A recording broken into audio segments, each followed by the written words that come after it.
이에 보아스가 룻을 맞이하여 아내로 삼고 그에게 들어갔더니 여호와께서 그에게 임신하게 하심으로 그가 아들을 낳는지라. 여인들이 나오미에게 이르되 찬송할지로다. 여호와께서 오늘 내게 기업 물을 자가 없게 하지 아니하셨도다. 이 아이의 이름이 이스라엘 중에 유명하게 되기를 원하노라. 이는 내 생명의 회복자이며 내 노년의 공양이라. 너를 사랑하며 일곱 아들보다 귀한 내 며느리가 낳은 자라다 하니라. 나오미가 아들을 받아 품에 안고 그의 양육자가 되니 그의 이웃 여인들이 그에게 이름을 지어주되 나오미에게 아들을 태어났다 하여 그 이름을 오벳이라 하였는데 그는 다윗의 아버지인 이새의 아버지였더라. 베레스의 대번은 이러하니라. 베레스는 헤스론을 낳고 헤스론은 아맘을 낳고 아맘은 암미나답을 낳고 암미나답은 나손을 낳고 나손은 살몬을 낳고 살몬은 보아스를 낳고 보아스는 오벳을 낳고 오벳은 이새를 낳고 이새는 다윗을 낳았더라. 아멘. 룻기서 오늘 마지막입니다. 룻기서를 우리가 쭉 이렇게 공부하면서 여러분들이 여러 가지 그 예수님의 그 계보를 이어가는 그 작업을 하는 하나님의 그 역사, 하나님 함께 하시는 하나님께서 일을 하시는 그 일들을 우리가 보게 되죠. 영국의 유명한 작가이며 문화비평가인 사무엘 존슨이라고 하는 사람이 어느 날 유명 인사들의 모임에 가서 이야기를 하는데 출처도 밝히지 않고 제목도 밝히지 않고 그 책의 내용을 진지하게 설명하는 일이 있었습니다. 그런데 그 자리에 모인 사람들이 그 책이 들으면서 그 책이 최근에 나온 책이구나, 정말 아주 훌륭한 작품이구나 그러면서 막 찬사를 보내고 박수를 보내고 그랬습니다. 그 책이 어떤 책이었을까요? 바로 룻기라고 하는 책이었어요. 룻기라고 하는 책을 가지고 아주 출처와 제목을 밝히지 않고 이야기를 해주니까 사람들이 너무 좋아하는 것이, 그들은 어떤 사람들이었을까? 예수를 믿지 않는 사람들, 성경을 알지 못하는 사람들. 룻기라고 하는 것이 어떤 책인가도 알지 못하는 그런 사람들이었기 때문이라고 하는 것입니다.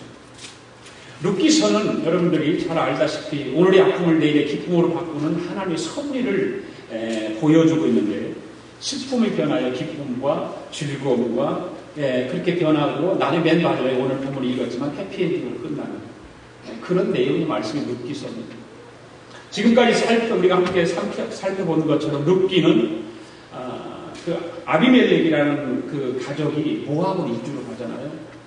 흉년이 들어가지고 그 베들레헴에 흉년이 들어서 좀 잘 살아보기 위해서, 좀 부유하게 살아보기 위해서, 더 나은 삶을 살아보기 위해서 모압으로 이주를 했다가 비극을 맞잖아요. 아비멜렉이라는 사람이 죽고 두 아들이 죽고 그래서 마지막은 보아스와 룻의 결혼을 통해서 새로운 생명의 탄생으로 끝을 맺고 있는 것이 바로 룻기서입니다. 모든 것을 잃어버렸던 그 불행에서 모든 것을 더 풍족하게 회복하고 누리는 행복으로 끝나는 것이 바로 룻기서라고 하는 것입니다.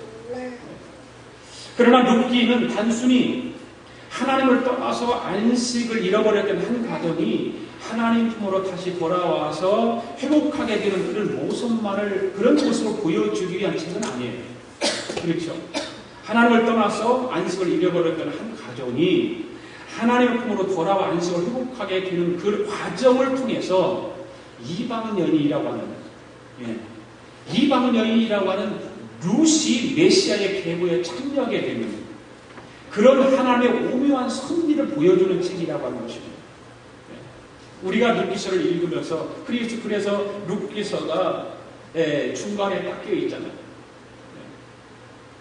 중간에 껴 있어서 왜 중간에 껴 있을까? 바로 하나님께서 그런 역사를 보여주기 위해서, 예수님의 그 메시아의 계보의 역사를 보여주기 위해서.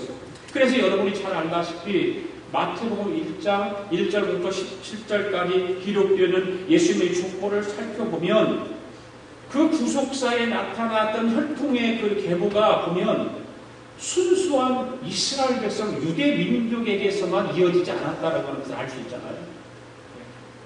하나님의 역사는 순수한 유대 민족, 이스라엘 민족만 가지고 이루는 것이 아니라고 하는 것입니다. 뜻밖에도 이방인들이 그 대열에 끼어들었잖아요. 전혀 하나님을 알지 못하는, 예수 그리스도를 알지 못하는 그런 사람들이 끼어드는 것을 볼 수 있어요. 예를 들어보면 오늘 본문을 우리가 함께 읽었던 룻이라고 하는, 룻이라고 하는 여인과 또 어떤 사람이 있습니까? 라합이라고 하는 여인. 여기에 속하는 사람들이죠. 특히 라합은 가나안 사람으로 여리고 성에서 기생 역할을 하는 사람이에요. 그 몸에서 태어난 사람이 바로 어떤 사람입니까? 오늘 룻과 결혼한 보아스예요.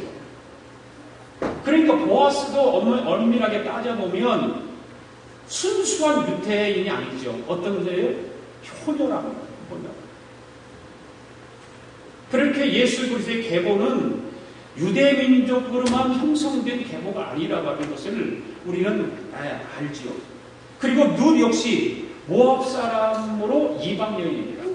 더군다나 모압 사람은 어떻다고 그랬죠? 하나님의 총에 들어온다고 그랬습니까? 못 들어온다고 그랬습니까? 못 들어온다고.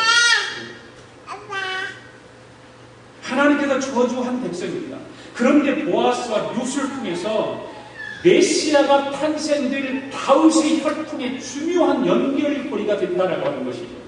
기가 막힌 거예요. 그러니까 그 하나님의 역사하심은 하나님께서 하시고자 하는 그것은 정말 우리가 상상하지 못하는, 하나님께서 룻을 구속사의 한 획을 긋는 중요한 인물로 세워주셨다고 하는 것을 우리는 룻기서를 이렇게 공부하면서 알게 되는 것입니다. 비록 룻은 하나님의 총에 들어오지 못하도록 저주받은 모압에 속한 사람이었지만 자신이 민족이 섬기는 우상과 죄악에서 떠나서 하나님을 믿기 위해서 누구를 따라갑니까? 시어머니인 나오미를 따라가잖아요.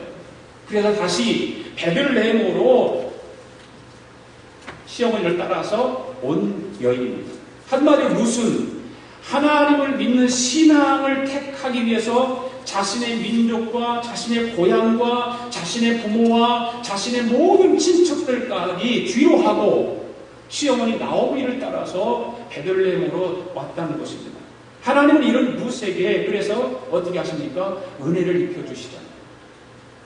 은혜를 입혀주신 것입니다. 그리고 룻이 예수 그리스도의 혈통의 그 혈통적 계보에 들어갈 수 있도록 모든 것을 섭리하시는 그 하나님의 섭리를 우리는 이 룻기를 통해서 마지막 부분을 우리가 생각해 볼 필요가 있습니다.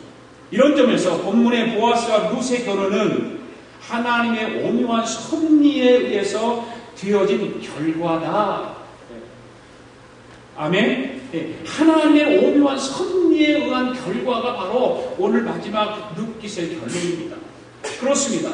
하나님의 섭리에 의해서 보아스와 룻이 결혼하게 된 것입니다. 그렇다면 두 사람이 결혼한 결과는 무엇이냐 그 말이죠. 우리가 뭐 어렵지 다 알죠. 결과는 뻔한 거니까. 그래서 이 시간에는 그 결과를 우리 함께 살펴봄으로써 은혜를 받기를 원합니다. 첫 번째로 그 두 사람이 결혼한 결과는 무엇이냐면 안식과 소망을 회복하게 되었다고 말이죠. 룻은 하나님을 섬기기 위해서 자기 민족을 떠나서 베들레헴까지 왔습니다. 다 친척, 부모, 형제 다 들어오고 베들레헴까지 왔습니다. 그러나 룻에게는 시어머니를 따라서 왔으니까 좀 안식도 누리고 평안한 삶을 살기를 원했고 아마 그랬을지도 모릅니다. 소망도 좀 있을 것 같고 그래서 시어머니를 따라왔을 수도 있습니다. 그런데 베들레헴 와보니까 안식도 없고 소망도 없어요. 그 이유는 뭡니까? 남편이 배를 이을 자녀를 남기지 않은 채 죽었기 때문에 자식이라도 있으면 자식한테 어떤 정성을 쏟고 그 자식한테 정성을 쏟아서 키우는 기대할 수 있는 그런 어떤 것도 있을 텐데 그런 것조차도 없잖아요. 그래서 그 룻이 안식이 없어요. 소망이 없어요. 그리고 뭐냐면 가세마저 점점점 기구로 갔다고 하는 것이죠. 왜? 모압 땅으로 갔을 때는 좀 잘 살아보고 있는 거 다 모아가지고 갔는데 거기서 실패하고 다시 돌아온 거 아닙니까? 그게 점점점 가세가 기울었기 때문에 하루하루를 살아가야 할 그런 것들이 늘 걱정하는 그런 삶이었어요. 염려하고 걱정할 수밖에 없기 때문에 자신과 마찬가지로 아무런 소망도 갖지 못하고 있는 시어머니 나오미와 함께 살아가는 룻의 삶은 어떤 삶이었을까? 한마디로 고달픈 삶이었다는 거죠. 나이가 많이 들은 시어머니 그 나오미를 자기가 어떻게든지 봉양하고 어떻게든 시어머니를 잘 동경해서 좀 편안하게 살아야 되는데 룻은 그런 부분에 있어서 삶의 고달픔이 있다고 합니다. 때문에 룻의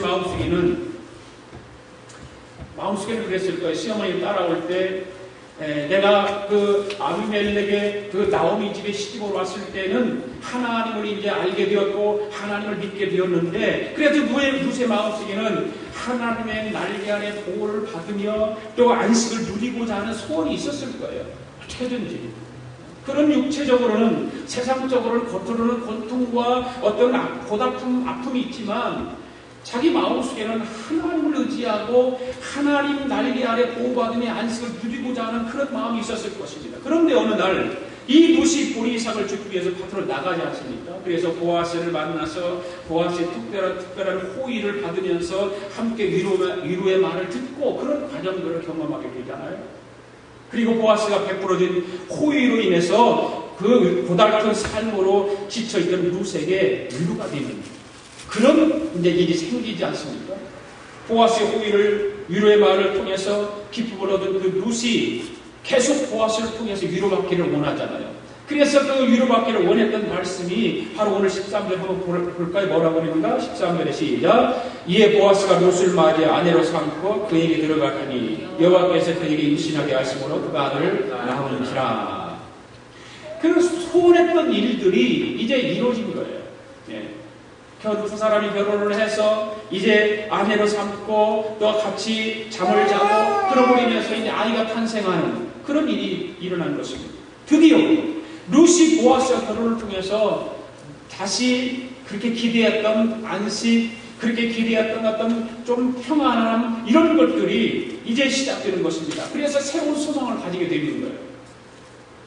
당시 이스라엘 사회는 아들을 낳는 것을 무엇보다 귀중한 하나님의 축복으로 여겼지 않았어요? 그렇잖아요. 우리도 마찬가지잖아요. 남녀가 결혼을 해서 그 가정에 자녀가 있다고 하는 건 축복이죠. 축복인 것입니다.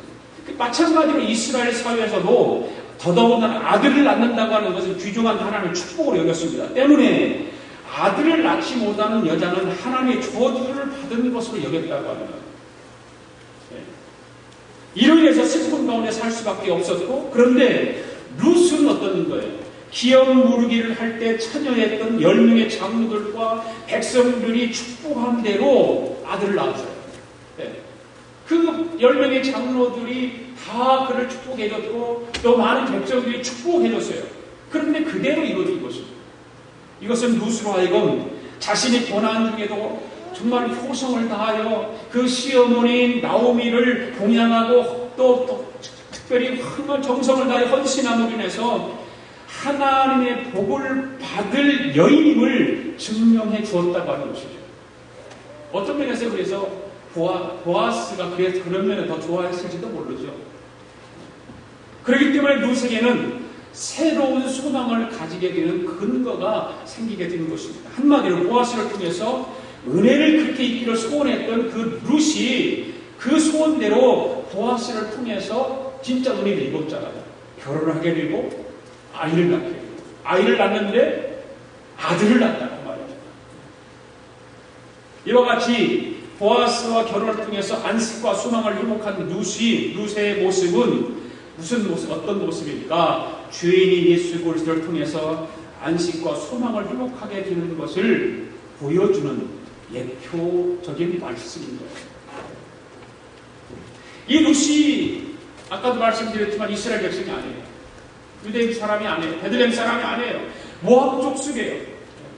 모압 족속은 아버지와 딸 사이에 근친 상간의 어떤 그 잘못된 그 범죄로 인해서 탄생한 그 족속이 모압 족속이거든요. 그러니까 얼마나 불행한 족속이냐 그 말이에요. 출애굽한 이스라엘 백성들을 적대한 민족이 바로 모압 족속이에요. 가나안 땅에 들어갔을 때 이스라엘 백성들이 얼마나 전쟁을 치르고 싸우고 합니까? 바로 모압 족속이에요. 모압 족속들이 그렇게 가나안 땅에 들어갔을 때 이스라엘 백성들을 막 무시하고 싸움을 걸어오고 그랬던 민족이 바로 모압 족속입니다. 심지어 이스라엘 백성들로 하여금 모압 여자들과 음행하게 만들고 그들이 섬기는 우상 바알보를 섬기게 해서 이스라엘 사람들을 범죄케 하는 올무가 되게 하는 그런 민족이 바로 모압 족속이에요.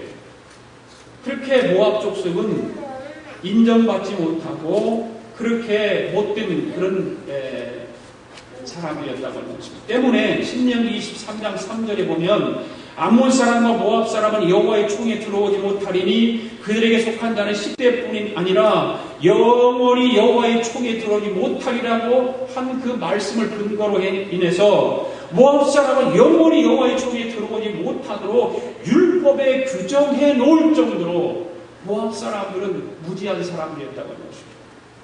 이처럼 혈통적으로 볼 때 모압 사람인 룻은 마땅히 저주받을 수밖에 없는 죄인이었지만 마땅히 그 유대 민족들에게 정말 멸시받고 천대받아야 할 그런 죄인이었지만 자기 민족이 섬기는 우상을 버리고 온전히 하나님만을 내 믿는 신앙으로 택했다고 하는 것이죠. 그 선택을 통해서 바로 룻은 하나님의 그 귀한 은총을 입게 되었다는 거예요. 영원히 저주받을 또 영원히 멸망해야 할 처지에 있었지만 하나님을 믿는 그 신앙을 택함으로 인해서 보아스를 통해서 안식을 누리게 되는 그런 룻의 새로운 삶을 우리는 보게 되었습니다. 새로운 소망, 그런 가운데서 살아갈 수 있게 되었다고 하는 것 얼마나 축복입니다. 이게 은혜고 축복이죠. 바로 예수 그리스도의 조상이 되는 영광까지 누리게 되는 그 룻의 생애는 우리들이 분발해야 할 그런 일들인 줄 믿습니다. 이런 룻의 모습은 영원히 저주받아 멸망할 죄인이 회개하고 하나님 앞으로 돌아와 하나님을 믿는 신앙으로 돌아오므로 인해서 예수 그리스도를 통해서 안식을 누리게 되고 소망을 가지게 된다는 예표적인 말씀이기도 한 것입니다. 룻이 보아스를 만나기 전에는 안식이 없었잖아요. 고달픈 인생이었어요. 소망이 없는 절망적인 인생이었습니다. 우리는 어떻습니까? 우리도 마찬가지 아닐까요? 예수 그리스도를 만나기 전에는 인생의 그 안식을 누릴 수가 없었죠. 고달픈 인생이요 절망적인 인생인 것입니다. 그렇지 않습니까? 우리를 돌아보면 그렇습니다. 우리가 예수 믿기 전에는 참으로 고달픈 인생이었어요. 그래서 저는 예수 믿기 차였다 생각해요. 정말 예수를 안 믿었다면 내 인생이 어떻게 됐을까? 모든 사람은 예수 그리스도를 만나야만 진정한 안식과 소망을 회복받을 수 있게 되는 줄로 믿습니다. 영국의 시인이고 화가인 브레이크라고 하는 사람이 이런 말을 했어요. 내 작품이 온 세계에 퍼져 내 이름이 날려도 내 마음의 고통은 여전히 용광로의 불덩이처럼 화끈거리고 있다. 나는 이 불덩이를 꺼보려고 세계를 쏘다녀 봤지만 고통의 불덩이는 더욱 뜨거울 뿐이다. 나는 어느 날 성전재단 요한의 고요한 의자의 무릎을 꿇고 앉아 고개를 숙였다. 이때 예수님의 빛이 내 마음에 비추었다. 그 빛이 비추자 고통의 어둠은 삽시간에 사라져버리고 기쁨과 평화의 꽃이 핀 봄동산이 되었다. 인간은 예수 그리스도를 만나기 전에는 진정한 안식과 소망을 가질 수 없다라고 하는 고백을 하고 있는 것입니다. 유명한 화가였지만 온 세계를 쏘다녔지만 온 세계를 다니면서 자기를 자랑하고 다녔지만 그렇게 평안한 안식을 누릴 수 없었는데 예수 그리스도를 만나고 난 이후에 자기 마음속에 안식이 찾아왔다. 평안함이 찾아왔다고 하는 것입니다. 그러므로 우리는 예수 그리스도를 만나기를 힘써야 할 줄로 믿습니다. 예수 그리스도 우리들에게 참된 안식과 소망을 주시는 예수 그리스도와 영원히 함께하는 삶이 되어야 될 줄로 믿습니다. 자, 하나님의 섭리에 의해서 보아스와 룻이 결혼을 한 두 번째 결과는 무엇일까? 바로 엘리멜렉의 기업을 이을 후사를 낳았다고 하는 것입니다. 바로 두 사람의 결혼을 통해서 후사를 낳게 되는 그런 축복을 얻게 됩니다. 보아스와 룻의 결혼으로 말미암아 안식과 소망을 회복하게 된 사람은 룻뿐만이 아닙니다. 나오미도 안식을 누리게 되었고 새로운 소망을 가지게 되었습니다. 그 시어머니가 며느리 룻의 그 모습을 통해서, 그 결혼을 통해서 이 시어머니 나오미도 역시 안식을 누리게 된 것입니다. 그리고 소망도 가지게 된 것입니다. 그 이유는 무엇입니까? 룻이 보아스를 통해서 낳은 아들은 나오미하고는 아무 관계없지만 우리가 쭉 공부를 해오면서 고엘 제도에 대한 율법의 규정에 따라 죽은 남편의 이름으로 남편의 기업을 이을 자가 되었기 때문이다 그 말이에요. 예. 다시 말해서 룻이 보아스를 통해 낳은 아들은 아비멜렉의 가문이 이어갈 나오미의 양자가 되었기 때문에 그런 거예요. 예. 나오미는 남편은 죽었고 두 아들도 후사를 남기고 다 죽었잖아요.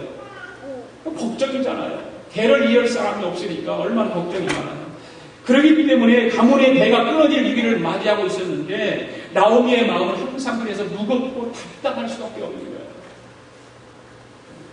하루하루의 삶이 안식이 없는 삶이었고 소망이 없는 삶이었고 고달픈 인생이었고 뭐 미래를 바라볼 그런 것이 하나도 없습니다. 그런데 룻이라고 하는 자기 며느리가 가문을 이어갈 손자를 낳아주는 거예요. 얼마나 나오미에게 큰 축복이겠어요. 이 사실을 아는 나오미에게는 정말 기쁨이었고 소망이 아닐 수가 없었던 것입니다. 14절 말씀 읽겠습니다. 시작. 여인들이 나오미에게 이르되 찬송할지로다. 여호와께서 오늘 내게 기업물을 자가 없게 하지 아니하셨도다. 이 아이의 이름이 이스라엘 중에 유명하게 되기를 원하노라. 아멘. 나오미가 룻을 통해서 가문의 기업을 이을 후사를 얻게 되자 이웃 여인들이 나오미 집에 자비를 베풀어 주신 하나님을 찬양하면서 나오미를 지금 축하하는 거고 있는 말입니다. 그 말씀은요, 지금요, 나오미를 축하하는 거예요. 이 본문에 여호와께서 오늘날 내게 기업을 물을 자가 없게 아니하셨도다라고 하는 말은 하나님께서 나오미에게 가문의 기업을 이어갈 참된 후사를 주셨다 그 말입니다. 참된 후사를 주셨다. 가문의 기업을 이어갈 후사가 없는 것을 염려하는 나오미에게 하나님께서 외면하지 않으셨다 그 말입니다. 나오미에게 참으로 기업을 이어갈 후사를 주셨다는 말입니다. 룻이 낳은 아들은 법적으로 엘리멜렉 가문과 관계가 있을까요? 없을까요? 없지요. 아무 관계가 없어요. 아무 가문 이어갈 것이 없습니다. 그런데 율법에 의한 그런 것들을 통해서 그것을 연결시켜주고 그것을 통해서 엘리멜렉의 가문을 이어갈 자이라고 하는 것. 따라서 나오미에게 마치 그 아이는 나오미하고는 관계없지만 율법을 통해서 이어지는 그런 것을 통해서 자기 양자가 되었다고 하는 것입니다. 그러니까 나오미에게는 위로와 기쁨을 얻을 수밖에 없고 그러고 해도 결국 나오미의 참 기업을 물을 자가 바로 그 아이가 되었다는 말이에요. 오늘 본문에 보면 이 아이의 이름이 이스라엘 중에 유명한 자가 되기를 원하노라 이렇게 말씀하고 있어요. 이 말은 무엇입니까? 룻이 낳은 아들의 이름이 사람들 사이에 좋은 의미로 많이 불려지기를 원한다 그런 것입니다. 네. 룻이 보아스에 결혼하여 처음 낳은 아들의 이름이 누굽니까? 누구예요? 룻과 보아스가 낳은 아들이 누구예요? 오벳. 오늘 읽었잖아요. 오벳입니다. 이 사람이 바로 누구라고 그랬죠? 다윗의 할아버지입니다. 다윗의 가문은 모든 이스라엘 백성들이 부러워한 명모가 되었는데 여인들의 축복대로 된 거예요. 여인들이 축복을 해줬는데 그 축복해준 대로 된 것입니다. 뿐만 아니라 바로 이 다윗의 가문을 통해서 영원히 천국 기업을 이어가실 메시아가 오신다고 하는 사실이죠. 이 예수 그리스도의 그 계보를 쭉 보면 기가 막힌 일들이 많잖아요. 저와 여러분의 가문이 온 세계 사람들이 부러워하는 명문가가 되기를 원합니다. 네. 명문가. 나오미는 자신의 가문이 대가 끊어져서 이스라엘 중에서 영원히 사라질 것을 막기 위해서 보아스와 룻의 결혼을 적극적으로 추진한 장본인이 누구예요? 나오미예요. 나오미. 그러니까 우리가 정치 사는 사람들의 사이에서 킹메이커라고 하고 있죠. 킹메이커. 킹메이커는 킹을 못 뛰는 사람이죠. 메이커를 말하는 거예요. 그리고 우리나라 역사 대통령들 보면 김영삼 전 대통령이 킹메이커는 누구였을까요? 김종필 씨였어요. 김대중 전 대통령이 킹메이커는 누구였을까요? 거기도 김종필 씨였어요. 그렇잖아요. 통합해서 대통령 됐거든요. 그 킹메이커 역할을 김종필 씨가 해준 거예요. 두 대통령. 킹메이커는 킹은 못 돼요. 그러나 대통령이 킹도 될 사람은 그 킹메이커가 없으면 또 안 돼요. 굉장히 그런 좋은 관계, 또 필요한 관계, 그런 거죠. 오늘 이 본문의 말씀을 보면 바로 룻과 보아스를 통해서 위대한 메시아의 계보가 이어지는 그런 과정들을 통해서 거기에 킹메이커 역할을 누가 하냐? 나오미라고 하는 시어머니가 한다고 하고 있다는 거예요. 중요한 이것이죠. 바로 적극적으로 이 보아스와 룻의 결혼을 적극적으로 추진한 장본인이 나오미라고 하는 시어머니입니다. 이 나오미는 기업 무리를 통해서라도 자신의 가문의 그 이스라엘 중에서 영원히 끊어지지 않기를 바랬기 때문에 그 일을 추진한 거예요. 이런 나오미에게 하나님은 영원히 천국의 기업을 이어갈 메시아가 오실 가문의 조상이 될 오벳을 후사로 주셨다는 거예요. 여러분, 룻이 낳은 아들이 나오미의 생명의 회복자와 노년의 분양자가 되었다는 사실입니다. 할렐루야. 오늘 말씀에서 그렇게 말하잖아요. 룻이 낳은 아들은 가문적으로 볼 때는 엘리멜렉의 가문을 이어갈 후사가 되지만 나오미의 개인적인 입장에서 볼 때는 그녀의 나오미의 모든 여생의 책임력을 동양자가 되었다고 15절에서 말하고 있잖아요. 15절에서. 자, 15절 읽어볼까요? 시작. 이는 내 생명의 회복자며 내 노년의 동양자라. 곧 너를 사랑하며 일곱 아들보다 귀한 자두가 낳은 자로다. 여기서 내 생명의 회복자라고 하는 말은 나오미의 생명이 새롭게 된다는 것을 의미하는 말입니다. 다시 말해서 마치 죽은 자와 같은 나오미의 가정에 룻이 낳은 아들로 인해서 다시 생기를 되찾았다는 말이죠. 그의 양아들을 통해서 생기를 찾게 되는 그런 가족이 되었다는 말. 그리고 내 노년의 봉양자라고 하는 말은 룻이 낳아준 손자를 통해서 나오미가 봉양을 받게 된다 그 말입니다. 나오미는 룻이 낳아준 손자를 통해서 가문의 대를 이어갈 수 있게 되었을 뿐만 아니라 그 손자가 장성한 후에 그 손자를 통해서 봉양을 받으며 살아갈 수 있게 된 거예요. 할렐루야. 16절 말씀 좀 봅시다. 시작. 나오미가 아기를 취하여 품에 품고 그의 양육자가 되니라. 엘리멜렉의 미망인입니다. 나오미는. 그의 나오미가 룻을 통해서 그 가문을 이을 아들을 얻었습니다. 그래서 아기를 품에 안고 양육하는 출복을 누리게 되는 거예요. 손주를 안아보니까 그렇게 기분이 좋더라고요. 그렇게 그런 거예요. 할머니, 할아버지는 손주를 안아보는 기쁨은 말도 못하죠. 누가 그걸 알겠어요? 아마 이제 우리 박용수 집사님, 박선 집사님 곧 이제 손주를 안아볼 텐데 그 기쁨은 안아보는 사람은 알 수 있어요. 이 엘리멜렉의 이만인 나오미가 바로 그 양육하는 즐거움을 누리게 된 것입니다.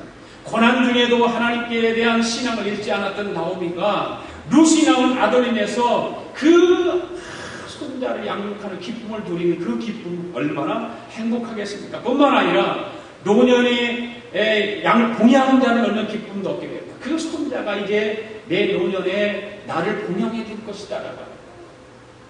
이와 같이 젊은 나이에 과부가 된 며느리에게 애탄 사랑을 품었던 그 나오미는 노년에 기막힌 축복을 얻게 됩니다. 할렐루야. 그럼 17절을 볼까요? 17절 시작. 내 이웃 여인들이 그에게 이름을 주되 나오미가 아들을 낳았다 하여 그 이름을 오벳이라 하였는데 그는 다윗의 아비 이새의 아비였더라. 자, 계대 결혼을 통해 낳은 아이가 태어났습니다. 계대 결혼. 베데기를 기억하시죠? 그 아이의 이름은 오벳이라고 읽었습니다. 오벳이라고 하는 이름의 뜻은 뭐냐? 섬기는 자다, 그런 뜻입니다. 섬기는 자. 바로 이혼 여인들이 루시 낳은 아이의 이름을 오벳이라고 하는 것은 이 아이가 장성해가지고 늙은 나오미를 봉양하고 섬기는 자가 된다는 의미에서 그렇게 지은 거거든요. 부모가 지은 것이 아니라 동네 아줌마들이 지은 이름이에요. 축복하면서. 그런데 그게 기가 막힌 이름을 지은 섬기는 자다. 이 아이가 커서 이제 할머니 나오미를 잘 봉양하고 잘 섬길 것이다. 그런 의미에서 그렇게 오벳이라고 지은 것입니다. 이제 나오미는 오벳의 봉양을 받는 가운데 안식을 누릴 수 있게 되었습니다. 이 오벳을 통해서 새로운 소망을 가질 수 있게 되었습니다. 할렐루야. 그래서 룻은 오벳을 낳음으로써 메시아의 혈통의 계보에 속하게 되었다고 하는 것입니다. 이 17절 말씀에 보면 룻이 낳은 오벳에 대해서 뭐라고 말하죠? 그는 다윗의 아비인 이새의 아비였더라. 이새의 아비였더라. 그리고 본문 18절 22절에서는 오벳이 차지하는 계보에 대해서 쫙 계속해서 나오잖아요. 계속 나와요. 그런데 여기서 한 가지 강조하고 있는 것이 있는데 그것은 뭐냐면 오벳이 다윗과 연결된다는 점이죠. 오벳이 다윗과 연결된다. 이것은 룻이 나온 오벳이 다윗의 혈통에 있어서 매우 중요한 인물이라고 하는 것을 부각시킵니다. 오벳이라고 하는 사람. 굉장히 중요한 역할을 하죠. 이런 사실은 룻이 오벳을 출산함으로 해서 다윗의 조상이 되었다는 것을 강조해주고 있을 뿐만 아니라 룻이 이방 여인으로서 선민과는 거리가 먼 사람이었잖아요. 그렇지만 하나님께서 그 역사를 주관하고 그 하나님을 믿는 신앙을 가지고 하나님만 바라보고 나갔을 때 하나님께서 위대한 그 예수 그리스도의 계보에 속할 수 있도록 만들어 주었다고 하는 것입니다. 이런 계보의 역사를 만들어 갈 수 있도록 그 계보를 이룰 수 있도록 룻을 통해서 아들을 낳게 한 것입니다. 바로 룻이라고 하는 성경이 기록한 이유가 뭘까? 바로 이런 것 때문에 그런 것입니다. 룻을 논하지 않고서는 다윗을 말할 수 없고 또한 다윗을 언급하지 않고서는 예수 그리스도에서 말할 수 없지 않습니까? 그렇잖아요? 어떻게 다윗이 얘기하는데 룻을 빼놓을 수 없잖아요. 그리고 예수 그리스도를 말하는데 그리고 다윗을 빼놓을 수가 없고요. 마찬가지예요. 우리 가문도 마찬가지잖아요. 우리 가문을 얘기할 때, 우리 집안을 얘기할 때, 그 중요한 인물들을 다 이야기할 수밖에 없고, 그 인물들이 아니어서, 그 사람들이 아니었으면, 우리 가문이 대를 이룰 수 없었고, 이런 역사들을, 우리 집안의 역사들을 여러분들 다 이야기하고 있지 않습니까? 바로 룻이 메시아의 혈통적 계보에 속하게 된 것은, 바로 하나님의 은혜와 하나님의 섭리에 의해서 되었다고 말해요. 하나님의 은혜가 아니었으면 이를 되지 못할, 하나님의 섭리가 아니었으면 이 계보의 역사를 이어가지 못할 그런 일들이 바로 하나님의 은혜와 섭리에 의해서 이어졌다고 하는 것입니다. 오벳을 낳은 룻은 영원히 복된 여인입니다. 할렐루야. 영원한 복된 여인. 비록 모함 여인으로서 이방 여인이고 천대받고 멸시받고 그런 여인이었지만 오벳을 낳음으로 인해서 복된 연이 되는 것입니다. 룻은 하나님의 총에 들어올 수 없는 모압 속한 연이었지만 하나님의 은총으로 메시아의 활동적 계보에 속하게 되었다는 말이에요. 총에 들어갈 수 없는 그런 민족의 족속의 사람이 이제 예수 그리스도 안에서 메시아의 활동적 계보에 속하게 된 것입니다.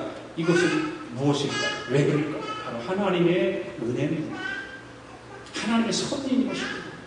하나님께서 함께 하셨기 때문에 하나님의 은혜와 하나님의 섭리가 있었기 때문에 바로 이렇게 될 수 있었다고 하는 것입니다. 룻은 메시아를 이 땅에 오시게 하려고 하는 하나님의 섭리에 쓰임받은 사람에 불과하다는 말이에요. 그런데 하나님은 그런 섭리를 이루기 위해서 하나님 뜻을 이루기 위해서 꼭 유대인들만 사용하는 것이 아니라 혈통적으로 아브라함의 후손들을 통해서만 이루어가시는 것이 아니라 천대받고 멸시받고 죄인들 또한 하나님께서 이루시기를 원하셔서 하나님께서 역사하시면 이루어진다라고 하는 것이죠. 바로 룻이 메시아를 이 땅에 오시게 하려고 하는 하나님의 섭리를 생각해 보면 우리는 금방 이해가 될 것입니다. 룻이 복되다고 하는 것은 바로 이것 때문에, 다른 것 때문에 복되다고 말하는 것이 아니라 하나님의 그 거룩한 목적을 이루는 섭리에 쓰임 받기 때문에 바로 그 사람이 복된 사람이다 그 말입니다. 오늘 저와 여러분들도 마찬가지로 하나님의 그 섭리에 쓰임 받는 복된 사람들이 되기를 원합니다. 비록 우리는 죄인인 삶이었지만, 영원히 형벌받고 죽을 수밖에 없었지만, 예수 그리스도를 통해서 내 삶이 새로워지고 내 생애가 새로워지고 내 모든 집안의 자녀들이 새로워지는 그런 역사는 바로 하나님의 섭리에 의해서, 하나님의 역사에 의해서 이루어진다고 하는, 그래 복이 있는 사람이었습니다. 불행한 삶을 살아가야 할 룻이었지만 하나님의 특별한 은혜를 입어서 복된 여인이 되었던 것처럼 우리의 삶은 과거를 돌아보면 불행한 삶이었고 우리의 삶은 정말 예수 그리스도 앞에 설 수 없는 죄인이었지만 하나님의 특별한 은혜를 입어서 복된 사람들이 된 줄로 믿습니다. 오늘 본문 18절에 보면 베레스의 세계는 이러하니라 하는 말로 다윗의 조상들의 계보를 소개하고 있지 않습니까? 예. 본문에 말하는 베레스는 유다가 며느리 다말과 더불어서 동침하여 낳은 쌍둥이 아들 중에 하나예요. 그리고 본문 20절에서 소개되고 있는 살몬은 기생 나합과 결혼한 사람이고 바로 보아스는 그 기생 나합의 몸에서 태어난 사람이 보아스예요.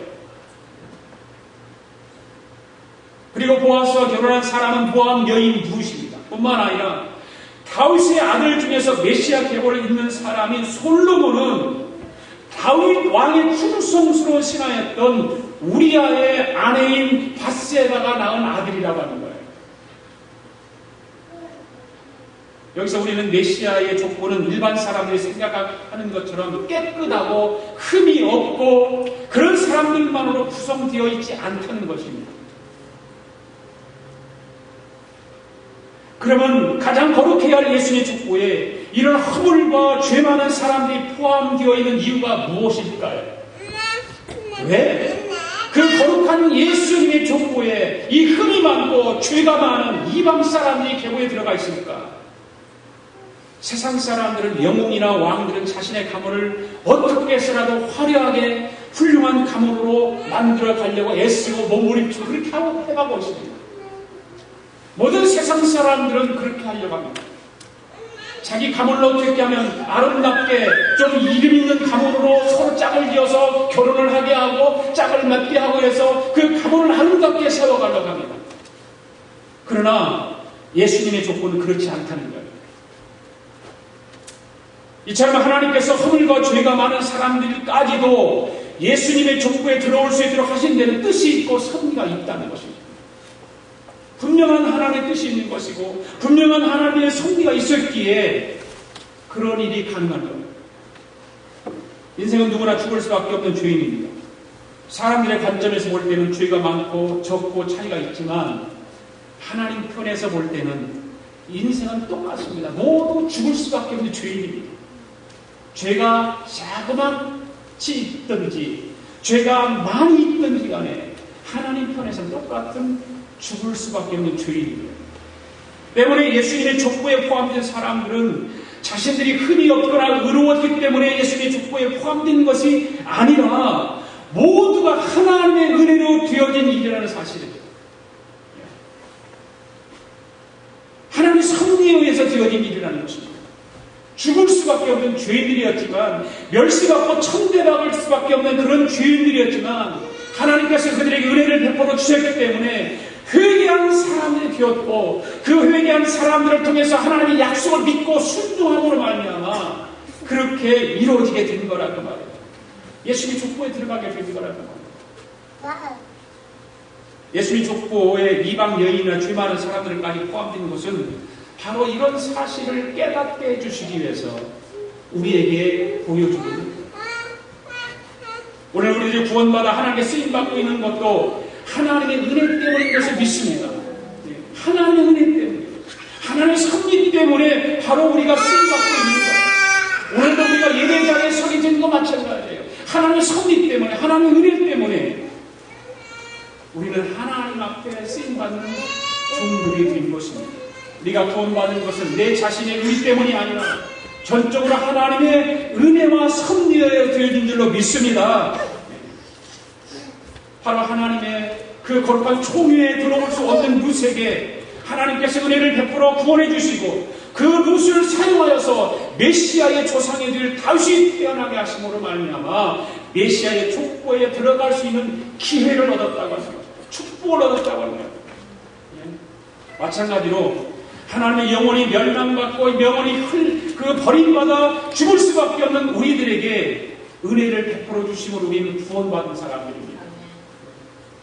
이런 우리를 영원히 하나님께 속한 백성이 되게 하신 거예요. 그래서 오늘도 예배 자리에 서게 하신 거예요. 그리고 지금도 우리를 그의 뜻을 이루는 일에 우리를 하나님은 사용하시기를 원해요. 하나님 우리를 쓰시기를 원하셔요.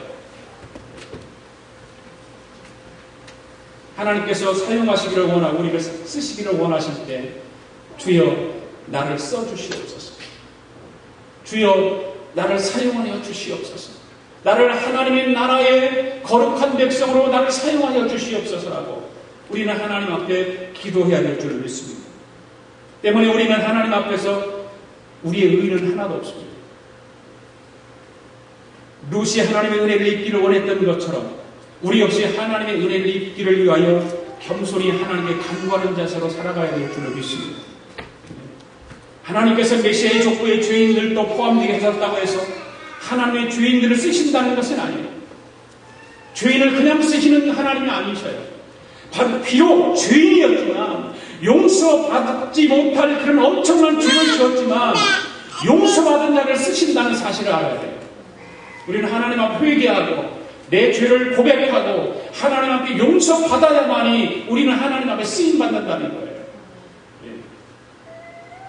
자신의 추함과 자신의 무능함을 깨닫고 룻처럼 은혜 입기를 원하는 자를 하나님 쓰시는 것입니다. 하나님 나는 죄인입니다. 하나님 나는 영원히 형벌받을 수밖에 없는 지옥 갈 수밖에 없는 죄인입니다. 하나님 나를 불쌍히 여기시고 나를 긍휼히 여겨 주시옵소서라고 하나님 앞에 회개하고 자복하면 용서해 주시고 그 용서 받음으로 인해서 하나님 앞에 쓰임 받는다는 사실이에요. 사랑하는 성도 여러분, 우리가 믿는 하나님은 역사의 주인으로서 이 역사를 지배하고 섭리하시는 분이십니다. 온 우주 만물을 창조하시고 그 우주 만물을 지배해 나가고 계시는 전능하신 하나님이십니다. 그리고 역사의 주인이신 그 하나님은 모든 인간의 역사를 그의 구속자를 성취하기 위해서 그 방향으로 섭리하시고 진행시켜 나간다는 사실을 우리는 알아야 됩니다. 룻기 역시 이런 하나님의 섭리의 한 부분을 보여주기 위해서 기록한 책이에요. 이런 하나님의 은혜를 우리에게 보여주시기 위해서 우리에게 책으로 남겨주신 것입니다. 오늘 본문의 룻은 보아스와 결혼하여 오벳을 낳음으로 해서 하나님의 구속사를 위한 섭리에 있어서 한 획을 긋는 역할을 담당하고 있는 것입니다. 오늘 본문 18절에서 22절은 다윗의 조상들의 족보를 소개하고 있는데 룻기는 다윗의 조상들의 족보를 소개한 것을 끝을 내고 있어요. 그냥 벌써 끝나요. 그래서 해피엔딩으로 끝나는 거예요. 이것은 룻기가 하나님께서 섭리해 가실 구속사의 새로운 장을 여는 책을 말해주고 있다고 합니다. 그러니까 왜 룻기는 사사기와 사무엘상 중간에 왜 껴있냐고요. 룻기서를 연구하는 모든 학자들이 그렇게 얘기해요. 바로 하나님께서 섭리해 가실 구속사의 새로운 장을 열어가기 때문에 사사기와 그 사무엘상 중간에 있다. 지금까지 자기 속에는 좋은 대로 행하며 살았던 사사시대를 끝내고 이제는 사사시대는 그렇게 살았어요. 자기 좋은 대로, 자기들이 좋은 대로 괜찮았어요. 그렇게 살았어요. 그래서 하나님께서는 그것을 끝내고 다윗의 혈통을 통해서 새로운 구속사를 이어가실 것을 예고하시기 위해서 이 룻기서를 기록해놨다. 왕정시대를 다시 열어가기 위해서 그렇게 룻기서를 기록한 거예요.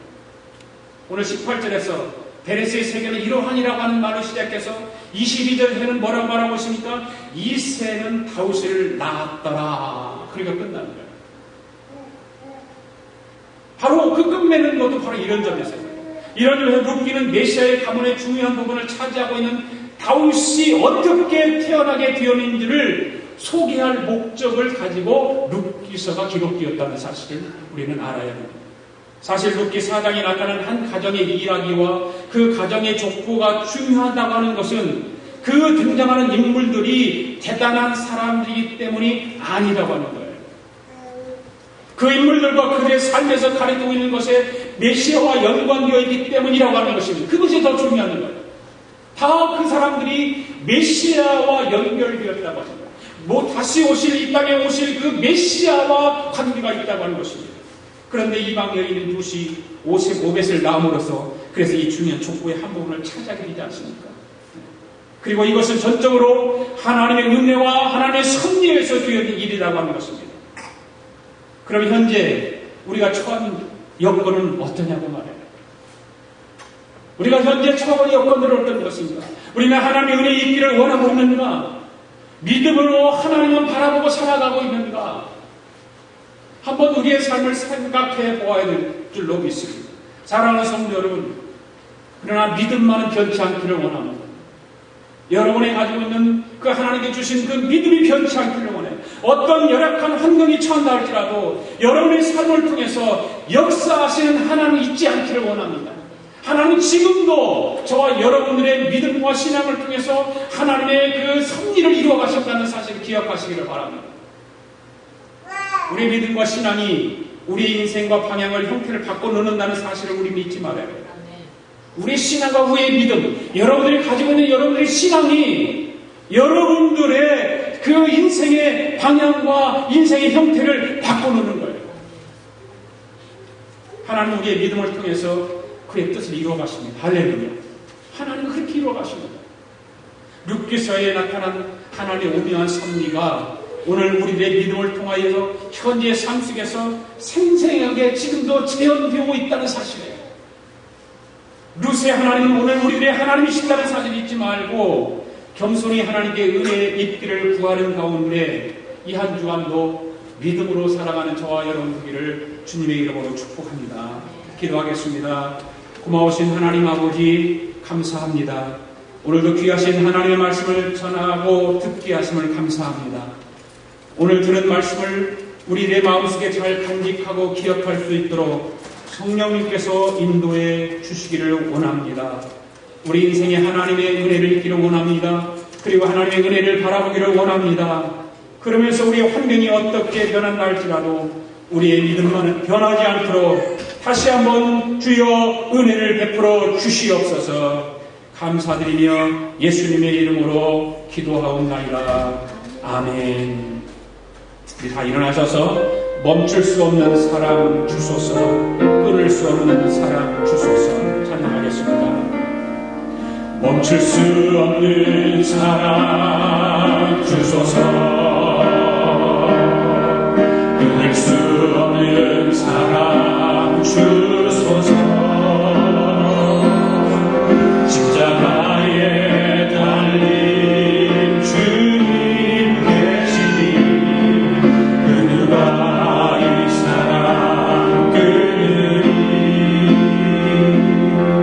멈출 수 없는 사랑 주소서, 끊을 수 없는 사랑 주소서. 주께서 주신 그 말씀 있으니 주가 명하신 길 걸어가니 주님의 나라 영원하며 주님의 영광 무궁하니 나그네 된 나의 삶 감사하리. 마른 땅에 주님을 찬양하리.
주께서 주신 비전 그 말씀이 있으니 주가 명하신 길 걸어가니 주님의 나라 영원하며 주님의 영광 무궁하니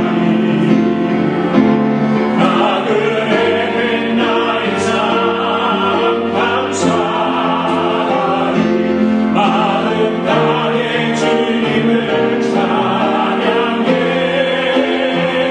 멈출 수 없는 사랑 내게 주소서 아버지의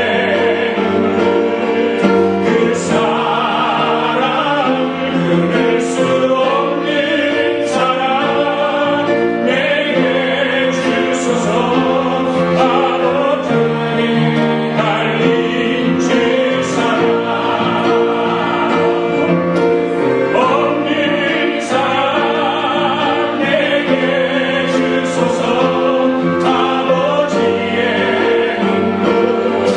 그 사랑을 끊을 수 없는 사랑 내게 주소서 십자가에 달린 멈출 수 없는 사랑 내게 주소서 아버지의 그 사랑을 끊을 수 없는 사랑 내게 주소서 십자가에 다시 한번 멈출 수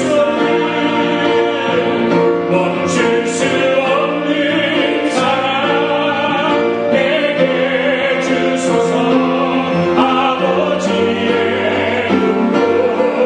그 사랑을 끊을 수 없는 사랑 내게 주소서 십자가에 달린 그 사랑. 하나님 아버지 감사합니다.